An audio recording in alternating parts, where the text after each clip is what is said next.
A while back, I went to go watch the re-release of Star Wars Return of the Jedi.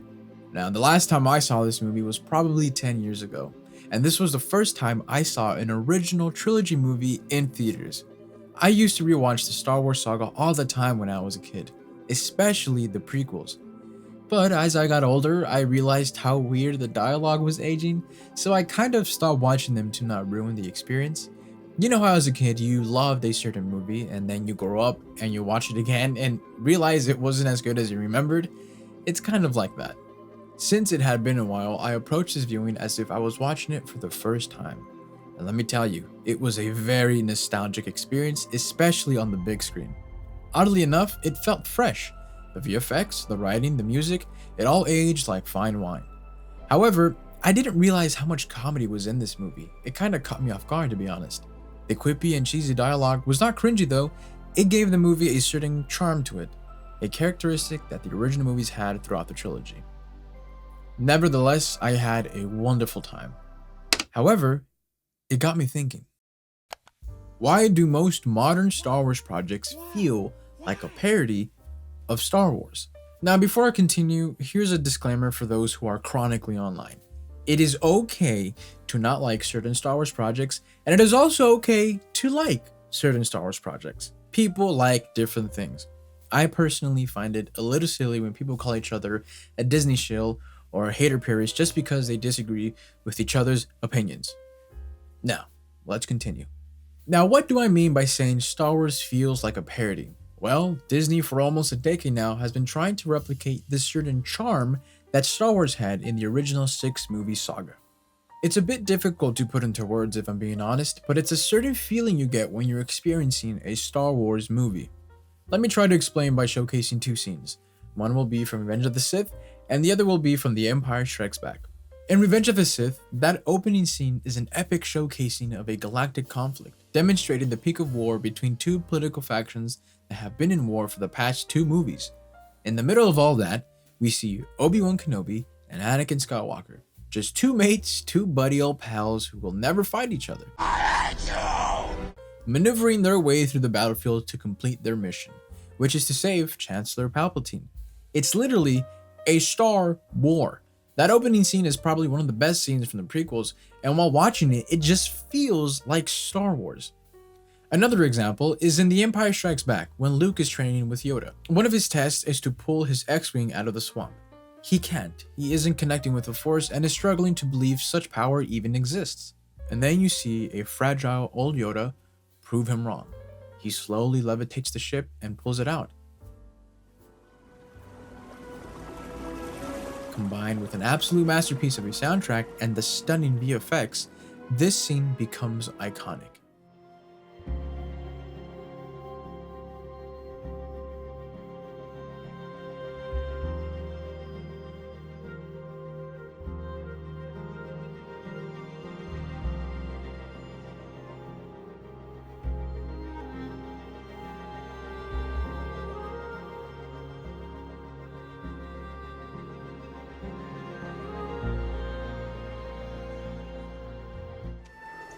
It ends with Luke just saying, I don't believe it. and then Yoda just says, That is why you fail.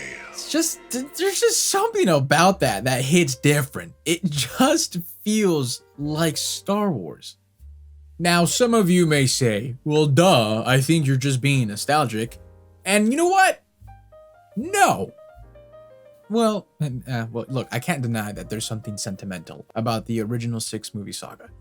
But look, I really wanted to like the sequels, truly. But they are a perfect example of just relying on nostalgia. There has literally been thousands of videos of people tearing the sequels into shreds and saying why they think it's the worst thing to ever happen to Star Wars. And while I do agree that the plot of the sequel trilogy was kind of ass, I can appreciate some aspects of them. However, when I go back to watch them, they don't feel like Star Wars.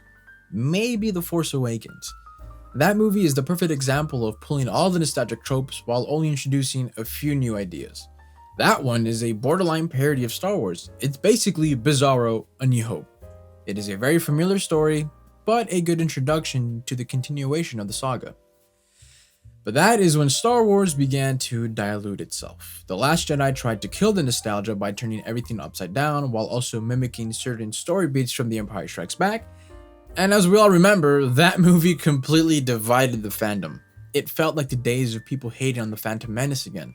However, due to how accessible the internet is nowadays, it was a very loud fandom. And then we have Rise of Skywalker, which absolutely ruined any momentum the sequels had. Somehow Palpatine returned.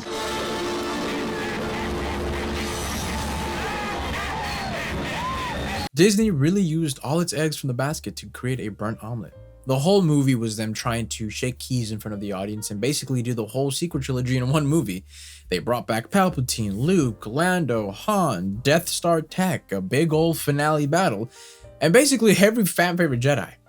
And I may be wrong, but I think that if you told someone that never watched Star Wars that this movie was a parody, I think they would believe you.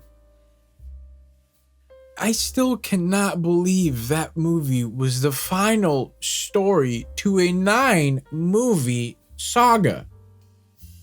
A 9-movie, that was the last movie.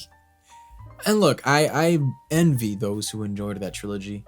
I wish I could be you, because I really wanted to enjoy it, and I just couldn't. I just couldn't. Ironically, you know what did feel like Star Wars? Mandalorian Season 1, which came out before Rise of Skywalker. This is where things begin to get complicated. You can tell that the executives gave Jon Favreau and his colleagues free reign over what they wanted to do with the show. It was a huge success. The divided fandom came together to enjoy this new story and took place after the fall of the Empire, which many people wanted to see from the very beginning of Disney's acquisition. We got to see new faces with new environments while also having an original trilogy vibe. It was the best of both worlds. The writing felt like something George Lucas would have made. Even when it came to the cheesy dialogue, it had that classic charm to it. By the time the show ended, everybody knew who Baby Yoda was. Everyone was intrigued to where the story was going to next. Season 2 of The Mandalorian was good. When it came out, I freaking loved it. We finally saw the legendary Ahsoka in live action, more Mandalorians from the Clone Wars series, we got Boba Fett, and we even got more Bill Burr. And of course, the reintroduction of Luke Skywalker. I was thinking to myself, Star Wars is back, baby. Finally, some new stories with new main characters, yet having familiar faces from the OG trilogy and from the animated series. It was all coming together. Or so we thought. The next few live action projects were a mixed bag of quality. The Kenobi series was not necessary at all. Sure, it maybe had 1 or 2 good moments, but overall that show felt like a fan film. It completely undermines the meeting of Darth Vader and Kenobi in A New Hope, and in the grand scheme of things, it did not really matter. Kenobi's arc didn't change anything from the main story. It honestly felt like Disney focused on bringing back this iconic character to bring in the audiences, and then scrap a story together to give a purpose for the show. In the end, it felt like another parody of itself. The Book of Boba Fett was okay. I actually enjoyed where they were taking this character, an infamous bounty hunter who is tired of running and moving around looking for a place to settle and rule while maintaining his legacy. However, in my opinion, it was executed very poorly. That final battle felt like it was straight out of a cheesy soap opera.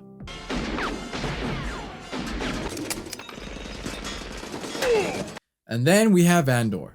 Andor, man, Andor was something special. It felt like a breath of fresh air. The tone and visual language of the show was drastically different compared to anything that has come out under Disney. It felt like Star Wars evolving into the modern day without completely reinventing itself. Now, I have to be honest, I had the lowest expectations for the show when I first heard about it, but man, was I wrong about everything. My favorite aspect of the show was the dialogue. It felt so grounded and refreshing. Now, I keep using the word fresh, but I can't think of any other way to explain how this show made me feel. After years of tasting the same old vanilla flavored ice cream, we finally got some fresh mint chocolate chip.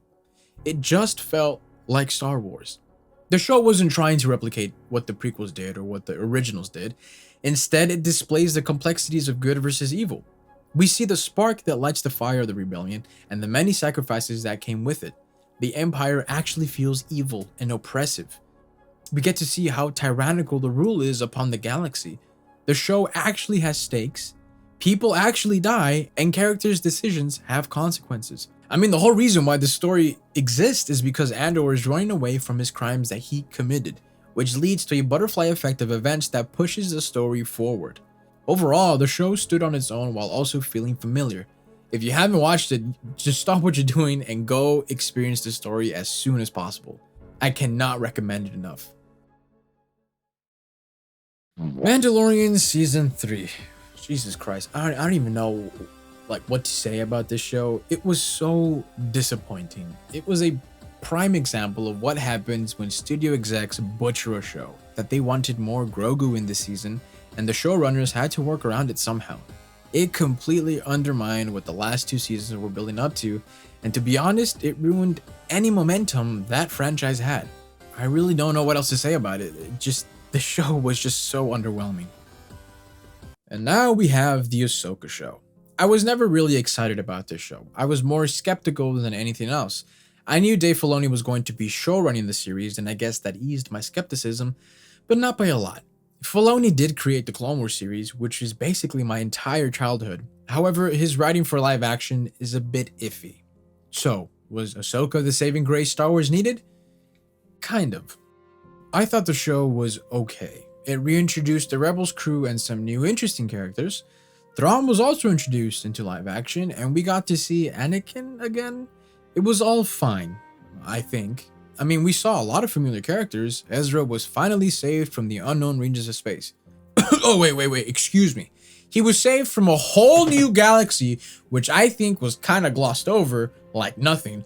I mean, it's a whole ass new galaxy. I don't think people understand how crazy that is. Anyways, the writing for this was okay. Some of the dialogue felt a bit stale, and some of the acting felt emotionless, and I don't know if that was because of the directing or the writing. Most of the action scenes were okay, a little underwhelming. The ones that I quite enjoyed were when Ahsoka and Baylan fought for the first time, and surprisingly, the last duel with Morgan Elsbeth was pretty dope.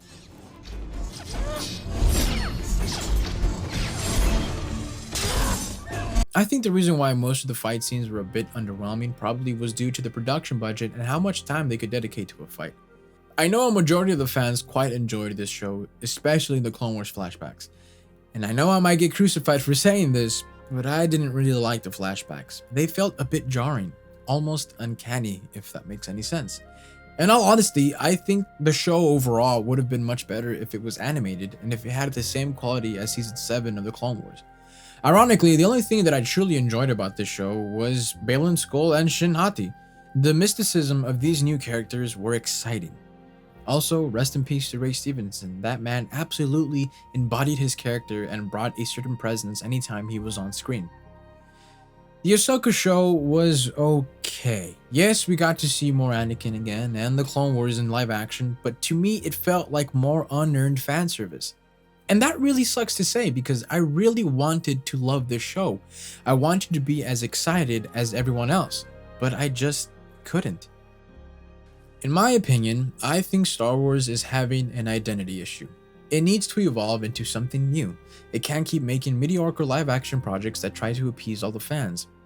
It needs to take risks just like George Lucas did with the prequels. People forget how much the fans hated that trilogy. But it was a decision that evolved the franchise into bringing a whole new world of stories and lore. Andor is a perfect example of what Star Wars can evolve to.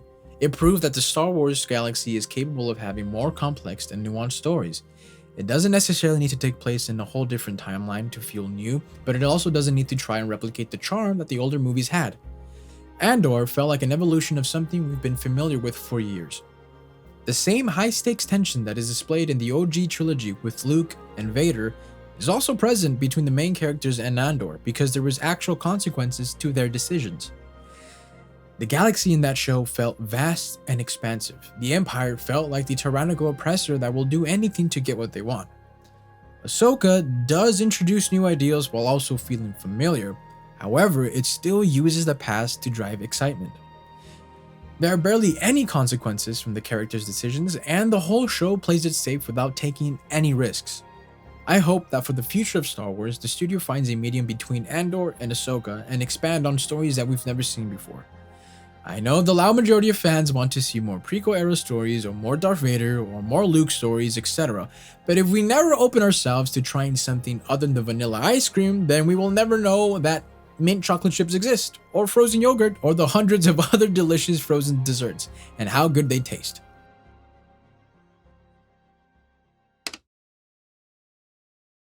Star Wars must evolve in order to survive. Some of you will say, Star Wars will never not be popular, it's an entertainment powerhouse, blah blah blah blah blah.